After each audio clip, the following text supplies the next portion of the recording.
Isa po sa mga issues na yan, no? Ito pong findings ng independent medical experts na tinapo ng ICC para suriin kung talaga bang hindi fit to stand trial itong si dating Pangulong Rodrigo Duterte dyan po sa ICC kung saan humaharap po siya sa matinding akusasyon, crimes against humanity. So yung kanyang defense team, pinipigilan po yung proceedings, yung trial from happening by claiming, among many other tricks in their bag, yung pong supposedly unfitness nitong si former President Rodrigo Duterte. Pero dun po sa findings sa independent experts, lumalabas na hindi po totoo yun. So, sabi nila, fit to participate in the proceedings. But of course, as far as based on my understanding, this has still to be decided on officially by the court, no? So, ito po yung pag-uusapan natin ngayong gabi, and then I'd like to welcome again to our program. Isa po sa mga regular guests po natin dito sa Facts First. Isa po sa mga paborito ninyo, si Attorney Dino De Leon. Attorney Dino, magandang gabi. Alam mo, nung minessage kita about dito sa nung binabasa ko yung mga nangyari dito sa test kay Rodrigo Duterte, I can't help it but smile and laugh, no? Napakaganda developments. Oo nga, mukhang naramdaman ko, gustong-gusto mong pag-usapan ito na nag-message kay. Sabi ko, game, pag-usapan natin ito. Kasi kung usapang kanto yung gagawin nating lente rito, ang dating sa akin ito, hindi umubra yung drama ng Duterte camp na hindi siya fit to stand trial, tama ba? Hindi umubra yung drama. Oo, hindi talaga. Drama talaga. Alam mo, sinabi ko naman before, di ba? Lagyan natin sa konteksto ito, no? Kung bakit nga ba napadpad dito yung proceedings ng ICC. Napakalinaw, sinabi ko na sa ito dati, na mahirap kasi, no? Mahirap kasi yung posisyon ni Rodrigo Duterte at ng kanyang mga abogado, no? Mahirap dahil makaparang ebidensya, no? Ang mga alam natin ng mga ebidensya, yung sinabi nga natin noon is merong mga government, di ba? Government documents stating na talagang kinuman ito to show yung Operation Tokhang, di ba? Yung Oplan Double Barrel, to show na talagang ito ay well-organized killing machine, di ba? Crimes against humanity talaga. So napakalinaw niyan, no? Napakalinaw rin na meron yung testimony ni Arthur Las Cañas at Edgar Bato-Bato, at saka ngayon meron na din si Colonel Garma, at saka yung testimonya ng mga pamilya mismo, no? Meron mga forensic analysis, no? Marami ring mga declarations si Duterte mismo na gino-go signal niya yung malawakang patayan sila ng kanyang administrasyon, no? So dahil sa kapal ng ebidensya, it's not just documentary evidence, it's not just public documents, it's not just testimonial evidence, it's not just forensic evidence, no? Kumpleto Ricardo, it's also declaration against interest and confession coming from Rodrigo Duterte himself, no? So dahil makapal ang ebidensya, ang sabi ko nga, ang gagawin ng abogado dito, i-delay lang para hopefully hindi siya tayo makonvikan, di ba? Hindi tayo makonvikan sa ilalim niya, syempre, kumikita rin ng mga lawyers niya, di ba? Paano pahabain yung PC at yung proceedings? Mukha namang maganda yata ang bayad kay Kaufman, no? Ng pamilya Duterte sa ating mga sources, no? Tsaka sa ating pagkakaintindi. Of course, di naman yan voluntary, di naman nakaano-ano si Rodrigo Duterte, no? Kaya ngayon nagpa-credit sa ICC at makinuha niyang mga past clients. Talaga, syempre, of course, malaking bayad sa kanya, kumikita siya. Having said that, ang strategy is to delay the proceedings. So, ang sabi mo nga kanina, umubra ba itong delaying tactic, itong wheelchair tactic, itong drama tactic ng mga Duterte sa ICC, no? So sabi niya, sitpain ko pa yung ICC. Ngayon na.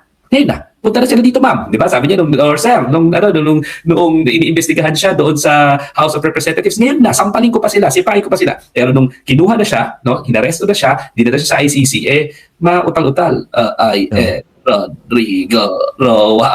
Drama, no? Sabi niya naman, kung naalala mo yung isang interview sa SMNI, yung hirap-hirap kunyari siya maglakad, tapos sabi niya, yan, nagdadrama lang ako niyan, paluin ko pa sila nitong baston ko. Pero drama lang yan, para pag nakikita niya raw, hindi niya raw gusto yung kausap niya, o kanya, mag-aawa-awa daw siya, hindi siya makalakad, pero kaya niya naman daw talaga maglakad, no? So, nangyari din sa kanya yan, yung consistency na yan. So, itong drama nila, sabi, meron na raw siyang cognitive disability. Yan meron na siyang impairment na hindi niya na raw maiintindihan yung proceedings at hindi niya na raw ma-gauge yung mga ebidensya laban sa kanya, no? So yun yung kine-claim niya. Kaso syempre, alam mo sa limited experience ko sa international proceedings, no? Kahit sa regular arbitration, so I've been involved in several arbitrations, no? Ang ginagawa namin usually is kumukuha kami ng mga expert witness. Hindi lang isa may expert witness yung kalaban mo, may expert witness ka, may expert witness yung tribunal, pagsasama-samahin yung expert witness sa isang table at sasabihan sila, yung order sila na ayusin yung report nila, saan sila nag-agree, saan sila nag-disagree, no? So ginawa ng ICC dito, tatlong klase Tatlong klase ang kinuha nila. Isang forensic psychiatrist, and nung tinignan ko naman, syempre hindi naman tayo expert sa psychology, sa psychiatry, no? So syempre kailangan natin magbasa. Ang sabi, ang forensic psychiatrist, a psychiatrist with training in forensic settings, meaning they evaluate mental health in the context of legal proceedings. So meron siyang forensic psychiatrist, kumuha ang ICC niyan, and accredited yan ha. Ibig sabihin, alam mo ang ICC, hindi yan basta-basta nag-accredit ng mga tao, meron yung proseso, titignan yung expertise mo, no? At bago kayo accredit. So isang forensic psychiatrist. Pangalawa, isang neuropsychologist. Ano yung sabihin ng neuropsychologist para sa ating mga ordinaryong tao, hindi naman itong profesyon? A clinical psychologist specializing in how the brain functions and how the brain function relates to cognition and behavior. No? Neuropsychologists conduct structured cognitive testing to measure memory, attention, executive function, and other mental skills essential for participating in trial. So titignan mismo kung meron ka pa ba ng mga essential skills, cognitive skills na yun. No? So hindi lang yung forensic psychiatrist, meron ring neuropsychologist, yung brain functions mismo. No? Hindi lang yung behavior, yung brain functions mismo ang pinag-aaralan. At yung pangatlong, kinontrata ng ICC is yung behavioral neurologist, expert in geriatric and behavioral psychology para specifically sa pang mga advanced age na mga tao na yung mga medyo tumatanda na. And neurologists or psychologists focus on brain-behavior relationships. At ano nakakatawa? Ang nakakatawa dito, all of them had a consensus. Ang consensus, fit si Rodrigo Duterte mag-stand sa trial. At ano yung isang, hindi na kasi kung sino itong mga taong ito, no? Pero, ang isa doon sa interesting sa akin, na kaya sabi ko, Christian, kailangan natin pag-usapan to kasi parang amusing, you learn one or two things every day, no? Ang ginawa is, sinabi, memory test ito ha, kunyari, sinabi niya kay Rodrigo, this is a simple memory test, yung coin in hand. Ganyan daw. Ang gagawin daw sa'yo, papakita sa'yo kung nasaan yung coin. Siyempre, may coin ako dito. Sasarahan ko. Alam mo kung nasaan ha? Now count backwards. 10, 9, 8, habang nakapikit ka, 7, 6, 5, 4, 3, 2, 1. Pagkabukas mo ng mata mo, tuturo mo ulit kung saan. Ang pinapalabas noong nagtetest sa'yo is memory game siya. No? Short-term memory test, sorry. So, ang tuturo mo, supposedly, kung nasaan. Si Rodrigo Duterte, ang tinuro niya daw, lagi, almost all the time, no? Yung wala dun sa coin. Wala dun sa kamay. Huli na sinasadya niya.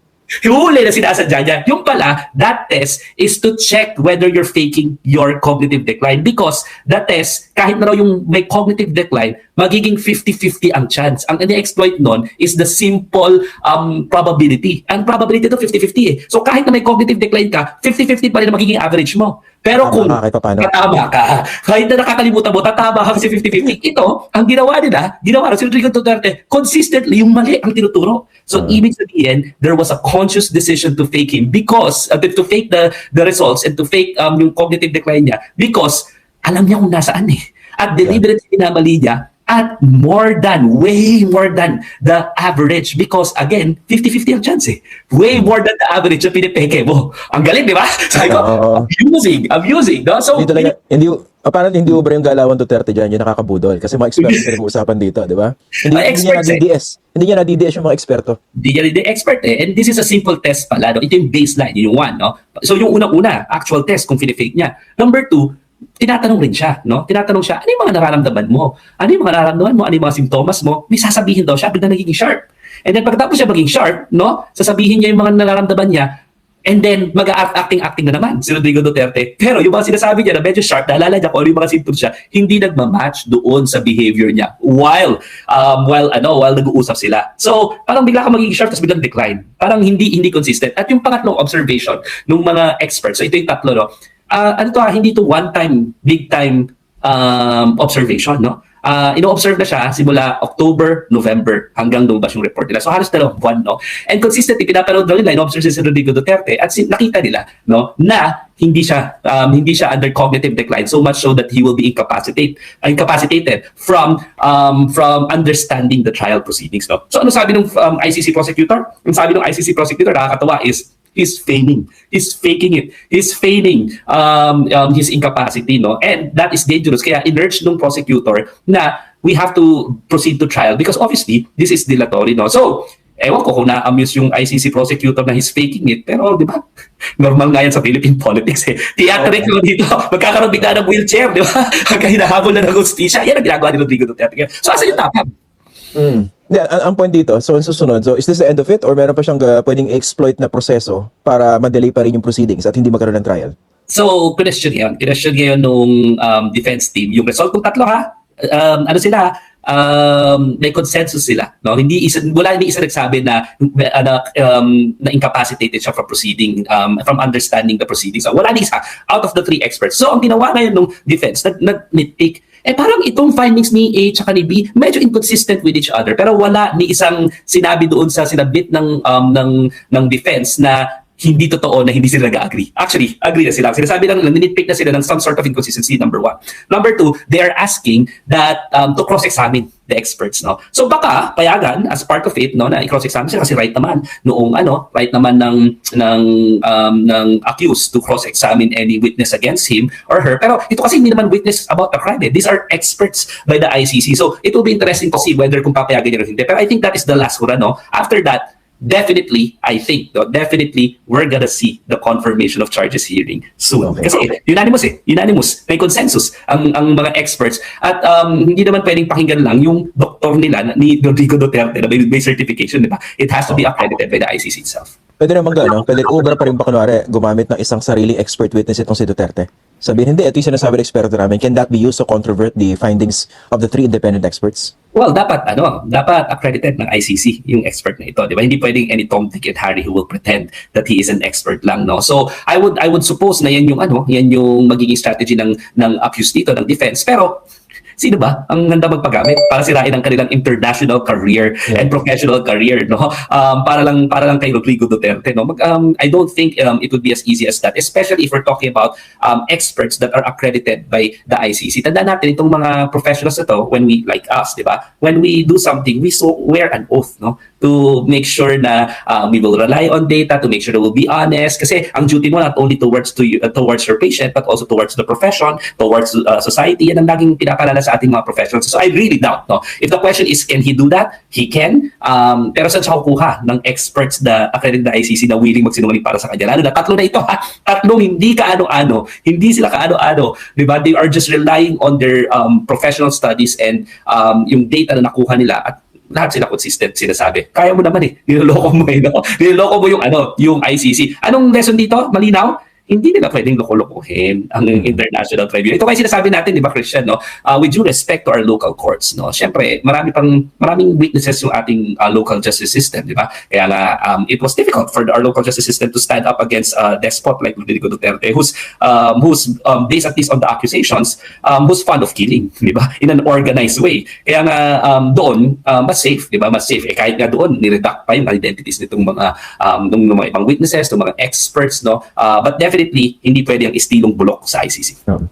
Speaking of stilong bulok, no? In terms of lessons, mukhang gumagana lang yan doon sa kanilang local audience, dito sa Pilipinas, kumbaga. Doon sa kanilang local narrative. Pero in terms of actually setting the former president free, futile exercise, di ba? Oh, they're trying, no? They're trying to talk to their audience. Again, sabi ko nga, ito ay delaying tactic. Kasi, ang tingin ko lang, hindi pwedeng lumabas itong mga ebidensya hanggang before 2028 elections, diba? Kung may plano talaga si Sara Duterte at kasama doon sa sinasabi ng mga witnesses doon na nung mayor si Sara Duterte, actually kasama siya sa doon sa organisasyon ng Davao Death Squad. Hindi lang niya alam, kasama siya sa nag-order na ipagpatuloy yung malawakang patayan. So, I think delaying talaga ang strategy, at syempre, they will try, no? They will try to continue with this delay. Pero hindi mukhang hindi mangyayari 'yan. Mukhang magkakaroon ng confirmation of charges hearing by the first quarter of 2026. Diba? Sabi ko maganda dito ko unang in-announce ang regalo nung Pasko sa Facts First, di ba? Kay Sara Duterte ang plunder na yan. Mukhang magkakaroon tayo ng magandang first quarter, no, of 2026 in the name of, apart from the fact na mukhang may magkakaroon impeachment complaint sa kanya, hopefully iaakad na yung plunder complaint. Mukhang magkakaroon rin talaga ng actual confirmation of charges hearings na makikita na natin for the first time ano yung mga initial na ebidensya na nasa ICC na nag-convince sa pre-trial chamber na mag-issue ng warrant of arrest to begin with, no? At papakapalit pa ebidensya na yon para ipakita sa pre-trial chamber na we need to go to trial afterwards. Grabe yung di ba? Due process na binigay sa kanya.